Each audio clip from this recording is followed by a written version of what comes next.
and to the republic for which it stands, one nation, under God, indivisible, with liberty and justice for all.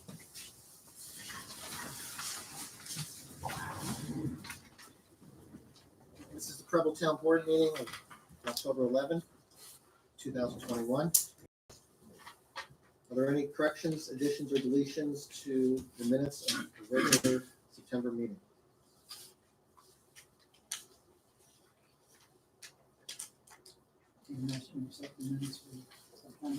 I'll second it. All in favor? Aye. Carried. Jane? Dog control, 145 miles traveled through the town.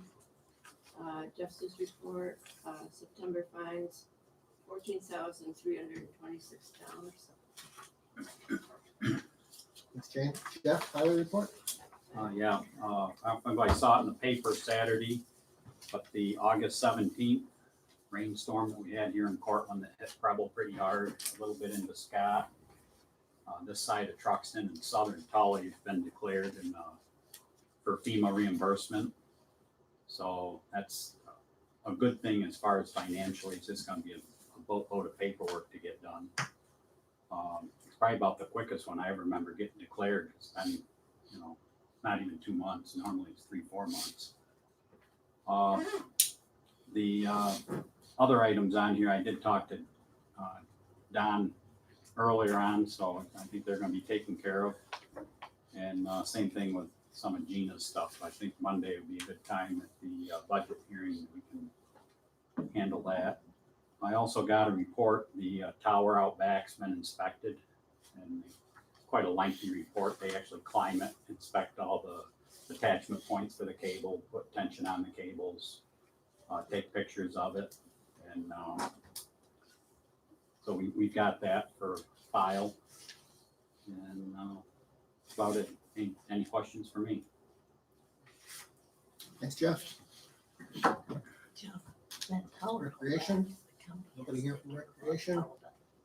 County Legislature? Kevin? Oh, Yeah. how come you're so quick tonight? We're just moving right along tonight. Well, this month's actually kind of slow as agendas go, but a couple of things. So senior centers. So the 6 were approved.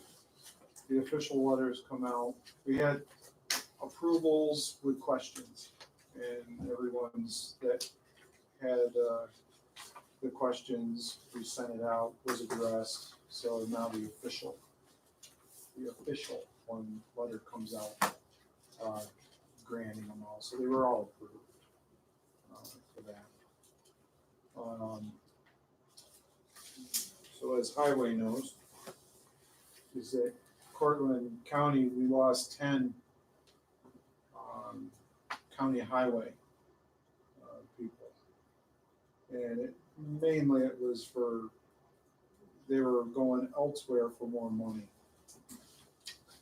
So it's like a catch-all type of thing. So people say, well, you're now doing $8,700 for a study. So they did it. We did the study about payroll and about grade levels and all that. So what they ended up doing was we got the report back. We are paying lower than other municipalities or counties. But what they did was they went after what they called hotspots. Hotspots were ones that were getting drastic reductions in their staffing, which is highway, because what's happening, they're going elsewhere and it's getting time for snow. So these were our plow staff with CDLs. So we approved upgrades to those positions to get them up to the $19-20 range per hour, which came to be about $200,000 for that. So what we talked about to Rob Kapura, the administrator, was can the county afford it? And he says to stay within the tax cap for the county for this year, that they could not exceed $700,000 and said that we will stay within the tax cap for that. Good thing? Yeah, good thing. But what's now? And I know it's being recorded, so I'm here. But what did that do? Well, it kind of stirred the pot a little bit because now other departments are looking at, okay, how come highway and not over here? So now what happened was Department of Social Services, Health Department, everyone's now changing their budgets to increase their payroll. So it's going to be a little sticky situation. Road Patrol is now, in negotiations. Now they see it. So we'll see how that goes. For the sheriff, you guys get the report? His 2020 annual. I think he puts it out to all the municipalities. So one of the problems that we're having, and it was in the report, is that about 39 or 49% of all the calls the sheriff's department is in Cortonville, which is Walmart, that corridor right there, Marshall's, shoplifting. But every time that they go to do a shoplifting, they never press charges. So they're really not taking those calls much anymore because nothing gets done with them. But because of that, the sheriff's department is asking for 3 more road patrol. And I don't know if he's going to come up here. He probably will do his visit, and what he wants the 3 road patrol to do is because they have 3 shifts, and they want to dedicate 1 sheriff to Cortlandville, so that the other sheriffs that are out there to patrol actually come out here, because they get a call and we have a sheriff's department out here patrol. They'll have to go all the way back in there to assist, and he's got staffing issues when it comes to that. So what they're trying to do is to get Cortlandville to help pay for some of that staffing of that patrol for there. Cortlandville used to give, I want to say it was like $26,000 a year was in their budget for the sheriff's department. It helped with the K9, tasers, equipment like that. But then all of a sudden they pulled it. So that's to come, but you'll probably hear more about that. So next is the what they call the American Rescue Plan funding. So it was $9.24 million. Roughly around $7 million of that went back to the county for lost revenue, which we could do that. Now there's roughly about $2 million that we're putting out, which has to be done with economic development. So as you heard, I know you asked. So people ask, well, why did you give $500,000 to Gutchess Park for the baseball fields and help development? What it is, it's a long-term investment for Gutchess Park and it's kind of part of the tourism aspect of it, but for sales tax revenue generation, because you're never going to see Cortland County sales tax, or not sales tax, but property tax go down. So you got to get another way of dealing with it, and that's increasing the revenue. So for the luxury tax that we have with hotel stays, that's what they're looking at. So the tourism committee and looked at the increased revenue for the baseball, which increased our revenue, and you probably have seen it already. Increase in sales tax was right around $2.5 million.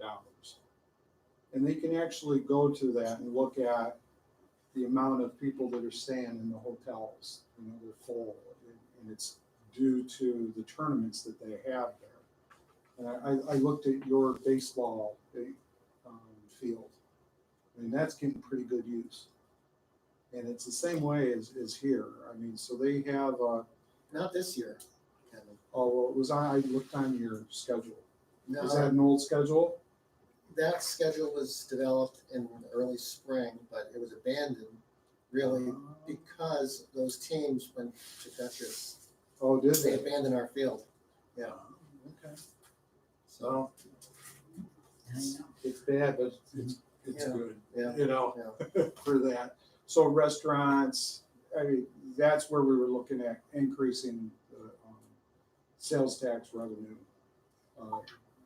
Was one of the bigger players for that. I used to officiate soccer, did it for 25 years. We used to do the Salt City tournament in Syracuse.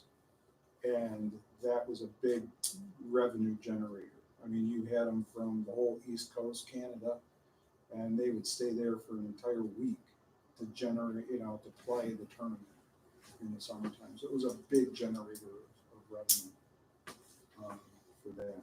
So it's very specific on what we can use it for. Infrastructure, we've already taken part of that because it's already grant driven with internet,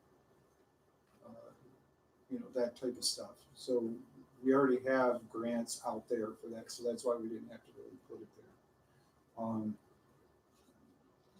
I think it was I don't take the newspaper. People listen, you know, you get rid of the senior centers, but you're getting Gutchess Lumber or Gutchess Park $500,000. Now, how can you do that? Well, because those were the restrictions.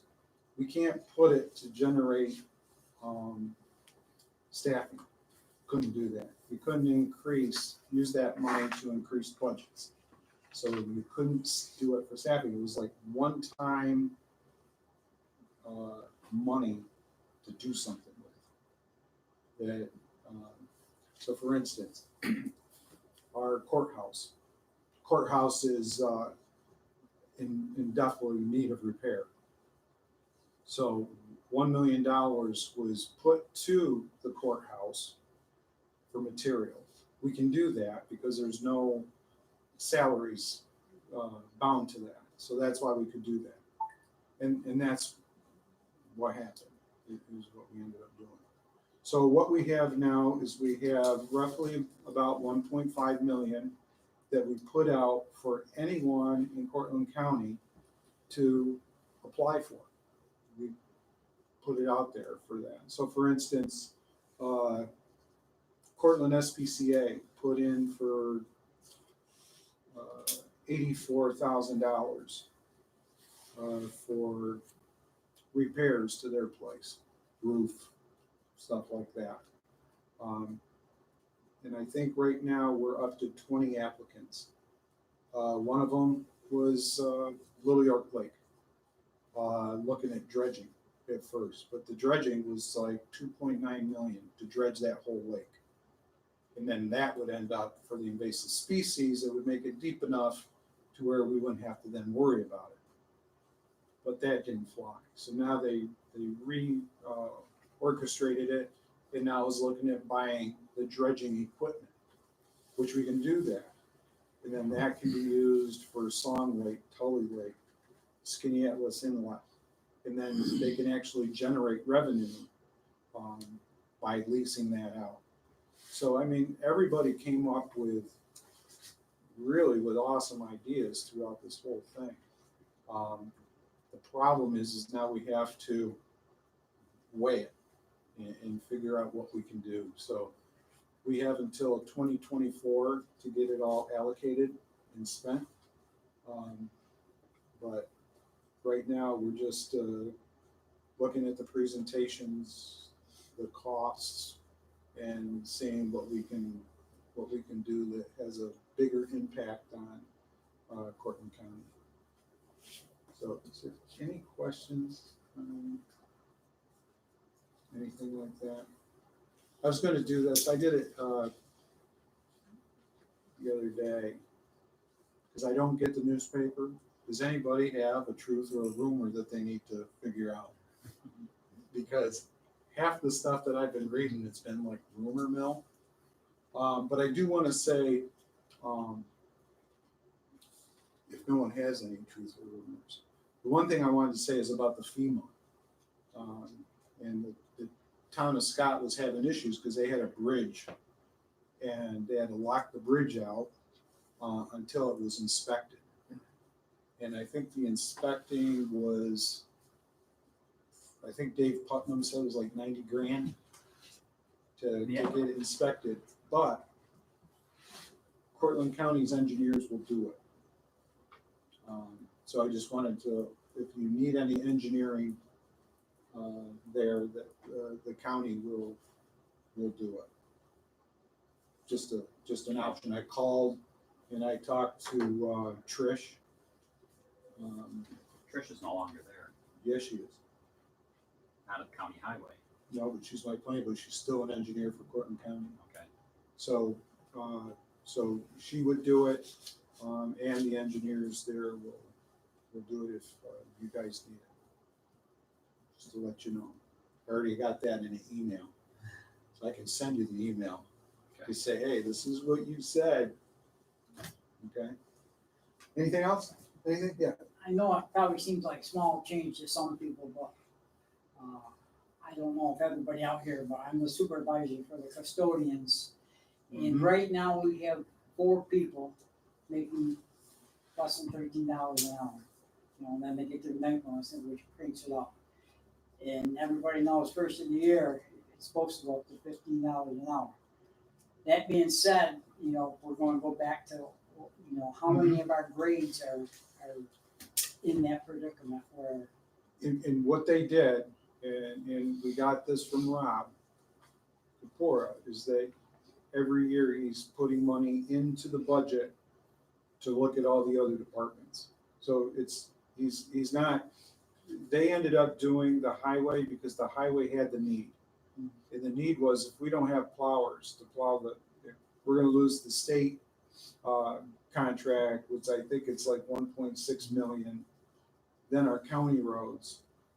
So that was the big need to keep them.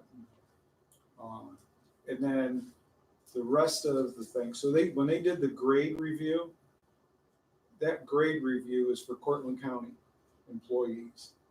Now it's the part of being able to implement it, but not to implement it to where it becomes a big burden. So that's probably what you're gonna see. You're gonna start seeing. We're gonna be the same way as the highway was, you know, because if you're gonna go to McDonald's for granted, it goes, well, you got great benefits. Well, we pay for our benefits, Mhm. you know. Just We pay for remember- your benefits. Just remember that McDonald's and stuff, yeah, they do 15 an hour, but you're only gonna work 10 hours Well, or 9 hours. So they can say, Dave Putnam's like, oh, I could work there and not have to That's get like up early. everybody I make 15 an hour. It's like, yeah, but you're not gonna be guaranteed 40 hours, trust me. Because once you hit that 30 hours, you got benefits coming. So that's where you gotta start. But trust me, Charlie, and everyone we know. We're You're I'm not gonna lose forgotten. 3 of our best cleaners probably real soon.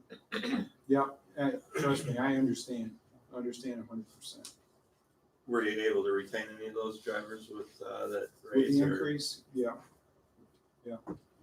I know with the town of Scott, you know, they were having, what's his name? Jeff or Ward? Ward. So Ward Grinnell, the company that he did work for, wanted him back. And I was like, But one of the things is we couldn't pay. This was when I was supervisor. We couldn't pay him a lot more hourly. So what we ended up doing was giving him a better benefit. And the benefit was 100% medical. And that turned him. And he said, you can't do better on the medical. And I'm not want, I don't want you. So it really wasn't the hourly rate. It was more for him, the benefit. So We'll see. So Haler, Fryer and Kuhn is an insurance broker company consulting group that's out of Syracuse. So they'll be here in, at the county in November to give a presentation. And things sound really good with Haler, Fryer and Kuhn, saying that they can increase the benefits and save the millions. So we're really optimistic with this group that's coming. Okay. Anything else? Great, thanks. Thanks, Kevin. Jane? Zoning and code, 4 building permits issued, 96 miles traveled, 14 building inspections, 31 hours worked, 3 fire inspections, 9 complaint follow-ups, 28 telephone inquiries. Planning board meeting October 28th, ZBA meeting November 4th. Thanks, Jane. Historian is not here today. Jane? Town clerk, we collected $614, dispersed $608 to the town of Preble, and $6 to New York State Aid March.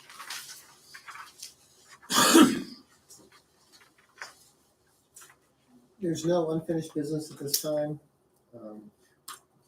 Unless done, we just want to review what we did. Well, last month, we saw a legal ad go in for the opting out, right? Right, so once that time period expires, we can file the law with the state of New York. And With- have that finished. With the marijuana law. Correct. Right, okay. Hey, Jim, Yes, I got a little bit more information on that if you want it. sure. So we had a meeting with some of the lobbyists that were pushing for this legalizing the marijuana. So what we found out was even if you opt out for this, you're a rural area and the state only has so many permits, I guess, if you want to call them, to be able to have these dispensaries. And our outlying rural areas will not even be a consideration, solely because they want volume. So right now, I think the city, there's a group wants one in the city of Portland.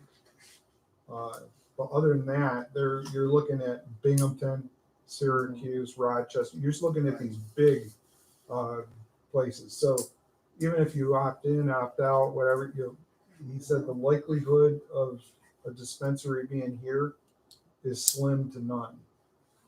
Anyway. They want high traffic locations. Right. And then for the sale, as the county's looking at it, Cortland County only gets 1% of that dispensary sale. The 4%, or the other 3% of our 4% goes to the municipality that sponsors it. So even if you had one here, you're looking at a big dispensary of like the county getting $100,000 a year for it. And I just wanted to kind of let you know that for what you're doing and everything, it's good. It's not going to do anything about the person growing their own stuff or farming coming in. Has nothing to do with that. It's only the dispensary and smoking lounges. And the reason why they had smoking lounges was for the city of New York. Because I guess after 3 stories, you can't smoke, something like that, some fire code. So they're just going to have those. So that's why these laws were created. So that's all it's for. So I just wanted to let you know. Thanks, Kevin.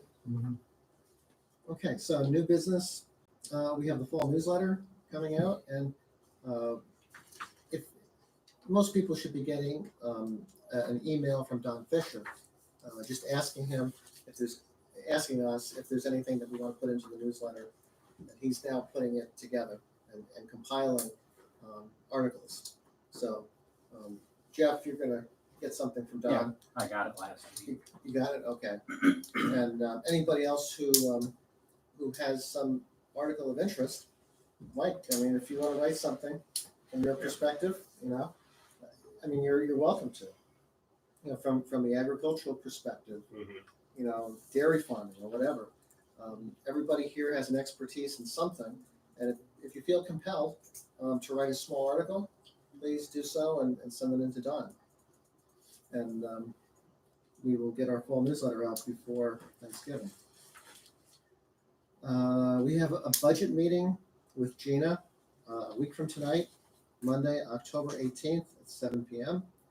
And that meeting is to go over the budget for 2021. So that's where we all sit around, we go through line by line with Gina, and we decide what the budget is going to be. And so that will be next Monday night. Monies received, Northeast Transformers, $1,771.89. USPS, $741.92. And now I'll open up the meeting for public comment or questions. Any questions or comments? I guess I'll go first. We Okay. had another senior luncheon this past Wednesday. This one was at the Calvary Baptist Church. We had a total of 22 people for our senior group. It was a pretty good turnout. We're looking to have the next one back at the fire station for our Thanksgiving meal.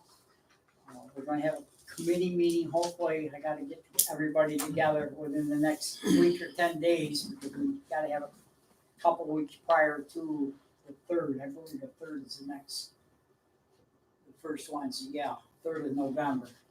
So that'll be our next luncheon. And I did talk to Liz from the Office of the Aging. She was happy with our way we fixed our grant proposal, and she said we're good. Kathy said we're good, so just looking forward to that. And we're going to be getting mailers from, I believe, from the Aging that will help us pinpoint more of our seniors in town that either do not get the paper or do not drive or do not do Facebook, because there is quite a few of them. And we're also looking at a luncheon, I guess it would be a supper for our younger seniors, 55, that still have to work. And that will give them an opportunity to enjoy, a meal and a luncheon and a get together. So that's where the senior committee is standing right now. Okay. Any others? Yeah, I had people calling me and asking me about the voting. No, I was just gonna bring that up. A lot of people are mad about it. I've had people contact me also and wanted to know if the board had any say in this. I talked to Kevin about this. We had a long conversation on the phone. And back around June, I got a letter from the Board of Elections saying that the voting the polling place will be switched from the fire station to the Calvary Baptist Church. And it wasn't a letter that said, let's sit down and talk about this, or nobody from the county Board of Elections ever came in here and said, this is what we're thinking about, making this change, what do you guys think? Nothing like that was ever done to, approaching me or approaching the board. And Kevin and I talked about it. Kevin, do you have any more input on this topic that you can share with us? Well, I have a meeting tomorrow with Paul Hyder, the chair of the legislature, because he wanted to know more about it as well. And if there was any other changes that were made. But, calling the Board of Election was kind of like, no offense, they were rude. Yeah, I called them. They were rude. Yeah. They were rude to me, and I was like, well, that's not going to go over very well. But they said they ended up with complaints and that it's not handicap accessible. So they reached out to, I think, the pastor and asked him and reviewed his area and said, can they be here? And So that's what they told you. that's what he told me. So the truth is, he contacted them. Really? That's the truth. Okay. And I got that from an inside line down there. Yeah, so And there's until I something asked that, wrong. that how down there, he says, more handicapped accessible. So you're telling me it's easier to push a wheelchair on a gravel parking lot than it is blacktop? Says, you ever been there? No, I haven't been there. We sent people out. And they're saying, the firehouse, oh, it's, first they tell me the people are complaining, then I kept on, then he said it was the inspectors complaining. So you couldn't get the truth out of this guy, you know? Right, yeah. So the conversation for tomorrow is one, seeing if it's already set in stone for this year. If not, then I think the Board of Elections, I think they need to come to the municipalities to get input first. See, what got me is he told me that they can switch it without asking anybody. Yep. If we want to switch back, we have to write a letter. No. Oh, yeah, they said they don't have to go to the committees that they're under. They can just do what they need to do. But then if we want to switch back, we have to write a letter. What's that? Yeah, well, I say we have their budget. Little bit of background, I'm gonna say it was 7, 8, 9 years ago, at least. We got a letter and they wanted to put a ramp in the side door at the fire station. And all needs to be is this little ramp. So I contacted my brother, who's a specialist in entrances and handicap, okay? He says, no, it's gotta be opener. It's got to be totally handicapped. It's got to have a level platform as the door opens, so they're not rolling back down the ramp. That would have gone out into the parking lot 12 feet with a railing. And I've watched more people stumble going up a ramp than people taking a step that high and making a step in. That wasn't taken into account. We were talking about the frost heave conditions. Next thing, you might not even be able to get the door open when it's in the middle of winter if that ramp heaves any, because it's going to be so close. So that was back years ago, and I'm telling you, Betty Ann was, remember that? That was back. But that has not been a problem. In 65 years, I voted there, and I've never seen anybody have a problem going in that door. And if it's so bad now, why all of a sudden it was changed? It's just, I push my husband around in a wheelchair, and if there's a little thing that much, you just bend it back, go in with no problem. So that's no problem whatsoever. Had we known in June, maybe we could have fought it. Oh, yeah, hey, When the I'll letter trust you, came that was, We should have been told, and then maybe then we would have a say. oh, hey, I understand, because I even told them that, how come you're not even telling the legislature, who's covering those areas? But he did get a letter. He got a letter, but I didn't get a I letter. got a letter, I called Bob Howe directly, and he said, we changed it. There's nothing you can do about it. And I asked him, well, why didn't you come and approach us? He didn't really have an answer, and then I asked whose decision was it, and he didn't want to answer that either. And then I called Tim Mowers, and I asked him, whose idea was this, yours or the Board of Elections? He says the Board of Elections approached him. So we get all kinds of conflicting information here. I'll get the information tomorrow. Okay. I got another Well, kind of seems to me that Rob Howe, he works for us. He's pretty rude, real rude. Okay, how come this church right up here is handicapped? If that's the big problem. If that was a problem, we couldn't move it to the town, down to the new town barn, right, Jeff? That would have been. Rather, I see people saying, we're not gonna vote this year because it's not a church. We're not going there. So, Well, to the point where Board of Elections said that they could do absentee ballot. yeah, I was like, oh, you're telling them now. The absentee ballots they sent out, sign, and there's a statement you're supposed to have, and sign it. They're blank. They got it, somebody brought it down to me, and I said, I'd call the election board because there's no statement. and there's no place to sign on the back of that envelope. That way they can throw out your vote. Hmm? That way they can throw out your vote. Yes, I've been getting complaints about that too. Have you been getting a lot of complaints or? I've had 3 or 4 people Okay. To me, that's complain enough. about it. I had a guy tell me you start a petition, we'll sign it. I mean, it just don't make sense. They can move it, but if we want to change back, we have. Mhm. What the heck? Like Betty Ann said, it's been working for all of these years, and now all of a sudden, you know. Well, as you know, and I don't know if the people, the tellers that are there, are they from this area? There was, the majority of them are, and Because they've been ours, doing it for years. yeah, because during my election, I never knew who these people were. Well, in during Scott.